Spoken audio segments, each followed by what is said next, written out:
मंडळी, अख्ख्या दुनियेला माहिती आहे कोकणातला हापूस आंबा जगप्रसिद्ध आहे.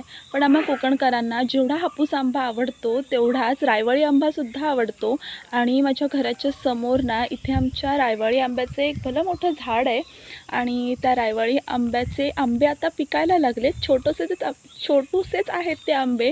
आम्ही त्यांना बिटकी म्हणतो. आणि रात्रभरात जेवढे आंबे पडलेत तर ते मी आता निवडायला आली आहे. बघूया मला किती आंबे मिळत आहेत. हे बघा, हे आहे ते आमच्या बिटकीचं झाड. छोटीशी आहे ना म्हणून आम्ही तिला बिटकी म्हणतो. हे बघा, आणि मला पहिला आंबा मिळाला सुद्धा. बघा साईज बघा, याच्यावरून तुम्हाला अंदाज येईल की याचं नाव बिटकी असं का आहे.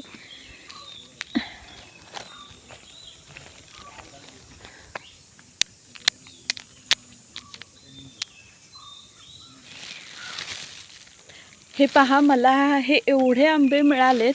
सगळेच मी काही नाही उचलले, थोडेसे झाडाखाली तसेच राहू दिलेत. आणि मला तर असं वाटतंय की आमच्या वाडीतल्या मुलांना अजून आमची ही बिटकी पिकायला लागल्याचं बहुतेक माहिती नाही आहे. नाहीतर आत्तापर्यंत मला हे एवढे पण आंबे मिळाले नसते. या तुम्ही पण बिटकी खायला.